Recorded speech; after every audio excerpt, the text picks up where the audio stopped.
We're holding hands. Hello everyone and welcome back to Scooping Poop with Vivian and also Cactus, my son. So I have to film the entire video all over again because I realized that my giant 60-gallon fish tank's filter was on the entire time and it was going. So here we go, round 2. So today I'll be talking to you guys about reptile supplementation for your bearded dragon.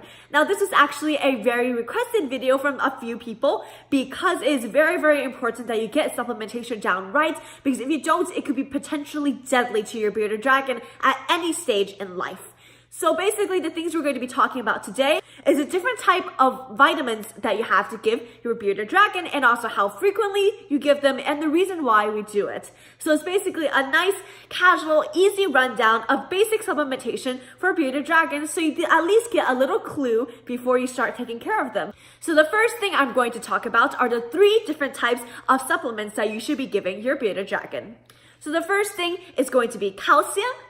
We also have calcium with D3 and also multivitamins. So starting off with calcium, our most basic one, calcium is the absolute most important mineral for your bearded dragon or practically any reptile. Calcium essentially is the building block for a reptile. It helps them develop healthy bones and also healthy scales. So the reason why we have to use calcium is because bearded dragons are omnivores and a huge part of their animal protein is actually insects. Now, insects have something called phosphorus, and we have to have a correct calcium to phosphorus ratio. And so right now, insert a chart of all the different feeder insects and their natural calcium to phosphorus ratio. So as you can see, some insects have a pretty much perfect calcium to phosphorus ratio. It's quite rare, but things like calciworms, you don't really have to dust them with extra calcium. However, for most insects, you want to be sure you're topping off extra calcium so that you're giving your bearded dragon the best diet. Now again, there are multitudes of reasons why calcium is important, but that is the general case when feeding your bearded dragon food. And so when you're buying calcium, you want to make sure that you have a calcium that is pure calcium without anything else, and be sure there's no added phosphorus. Because again, one of the main goals of adding calcium is to balance out the calcium to phosphorus ratio. So adding more phosphorus to it is like, why would you do that? So the one that I'm using right here is by Med Repticalcium, and this is a great one because this has no extra D3 and also it is pure calcium and it is great for them. So one thing about the storage of calcium can be a little bit controversial sometimes because people seem to be disagreeing on when you should throw out your calcium. Some people say every 6 months you should change your calcium.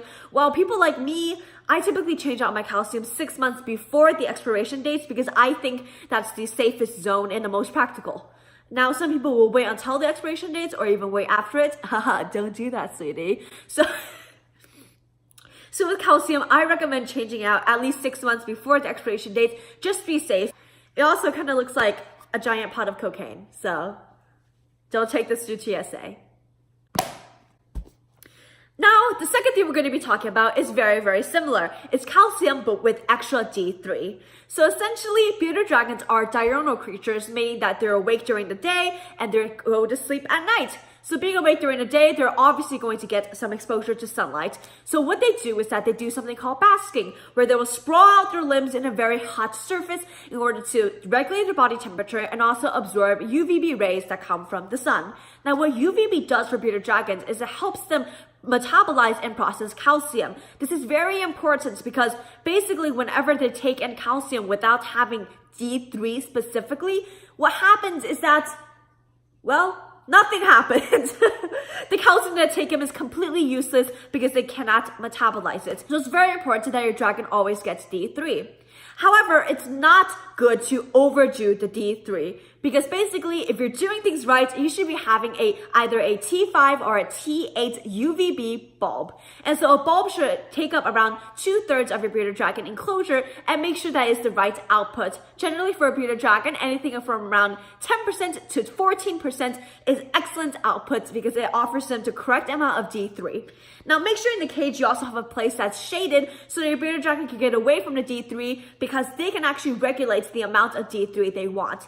That's why it's important not to overdo the D3 supplement.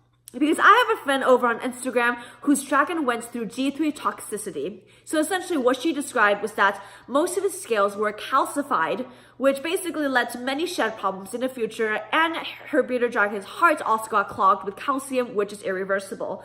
Now, she is one of the best bearded dragon owners I've ever seen, and yet this happened to her. And although it is rare, you really want to make sure you're not overdoing the D3. So if I'm feeding my adult bearded dragon every single day with typical calcium, I'll be dusting their food 3 to 4 times a week. So with vitamin D3, based in calcium, you want to only be doing this 1 to 2 times a month. Now, this is specifically for bearded dragons that already have great UVB exposure with a T5 or T8 lamp that are in perfect health. My bearded dragon actually suffers from very, very mild metabolic bone disease because he was actually kept 8 months with a coil UVB. Now, no matter who tells you this, and I'm saying that no matter how big of an influence they are, no matter how many subscribers they have, I do not ever recommend coil UVB bulbs for your bearded dragon. And the reason is they simply do not provide enough powerful UVB for your bearded dragon to live off. It's simply not going to be enough. And many times people have said that coil UVB bulbs can actually cause eye damage because of how bright and direct the light is. Now that is a little bit more controversial, but regardless, just don't use coil UVB bulbs. Now, if your bearded dragon is mine and does need some extra calcium, then you might want to up to D3 just a little bit more, but make sure you talk to your vets first about how much you have to give your bearded dragon out. That really hurts and tickles. I love you, baby. It's okay. So the last type of supplement that I want to talk about are multivitamins. And so multivitamins are very important because they just make sure you covers absolutely everything on the list for your bearded dragon. So a multivitamin, again, just has vitamins, amino acids, and minerals in there. So in a multivitamin, you oftentimes will find D3 and also possibly calcium. But most importantly, it makes sure that everything in your bearded dragon's diet spectrum is covered. And so with multivitamins, as long as you're providing a nice diverse diet for your bearded dragon, multivitamins aren't used super duper often. Things like collard greens and mustard greens and turnip greens and dandelion greens, things like that. And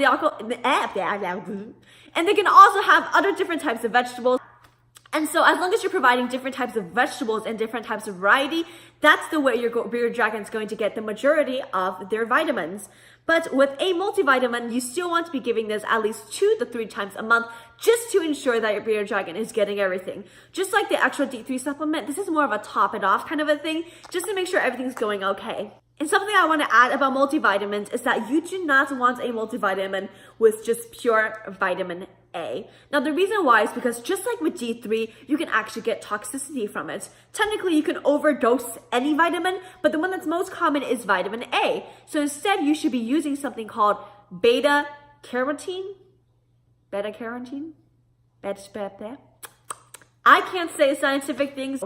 So what this is actually a derivative of vitamin A. So it allows your reptile's body to produce their own vitamin A and convert essentially what you give them into vitamin A at their own pace so that they don't die, because that's not good. Okay, so one last thing before I go here, I just want to have a quick PSA. So basically now we talk about calcium. What comes to mind? Calcium sand. So what calcium sand is a pet store product that claims that their sand has calcium particles in it. So in case your reptile ingests the calcium, they're going to be fine. It's just extra calcium, right? Wrong. What calcium sand does is that because there's calcium in the actual sand, it can actually promote your reptile to consume it. Because in the wild, bearded dragons can actually find sources of calcium and other vitamins and minerals to consume when they feel like they need it. So it's very common that bearded dragons actually eat things like bee pollen.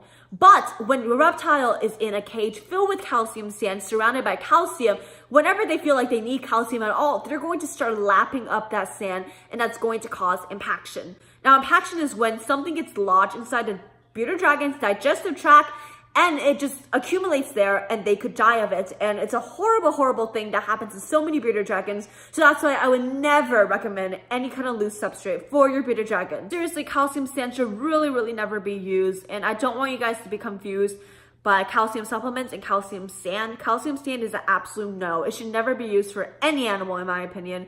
And instead, use calcium supplementation. Don't don't encourage your reptile to eat sand to get calcium supplementation. That's really what this giant rant is about. So thank you guys so much for watching this video. I know it was very quick and impromptu, but I just want to make sure I get it out there, get the message spread to make sure that all your beauties are being supplemented properly. Again, you want to be doing your extra research just to make sure that everything is going perfectly with your bearded dragon. And also, if you have the chance, talk to your vet, because it's super duper important to get a reptile-friendly vet to have an opinion on your bearded dragon supplementation. You're really scratching me here, babe. What are you doing?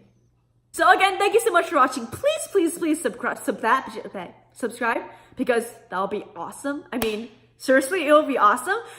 Thank you guys so much for the things you've done. I know this channel is still tiny, but hey, like, we're doing pretty good. We're going very, very strong. So please subscribe and like this video, and also comment down below if you guys have a bearded dragon and what you give them as supplementation. So I'll see you guys in the next video I make. Bye!